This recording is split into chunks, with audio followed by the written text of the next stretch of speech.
Small little things can make a big difference with your life with the car. And one of those is proper parking. You've seen the number of times that improperly parked cars can cause a lot of problems. And you should be the better guy and always park properly.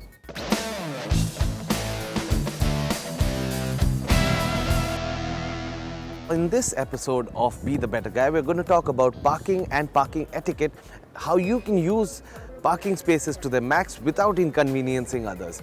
Now, when you're using a public parking, there are 4 simple rules that you need to remember that will make sure that you make the most out of the public parking, and so do others. They are, number 1, maintain the speed limit. There's no use of going all Ken Block Gymkhana in a parking lot.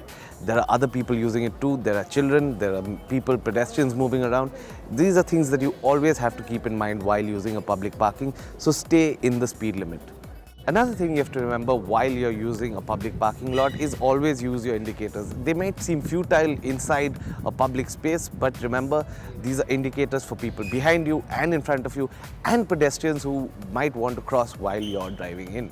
So always use your indicators in parking lots. Rule number 3 is always park in the center of the designated space. Leave space on either side of you and always pull entirely into the slot while you're parking. Do not leave your vehicle halfway there or over the line in any way.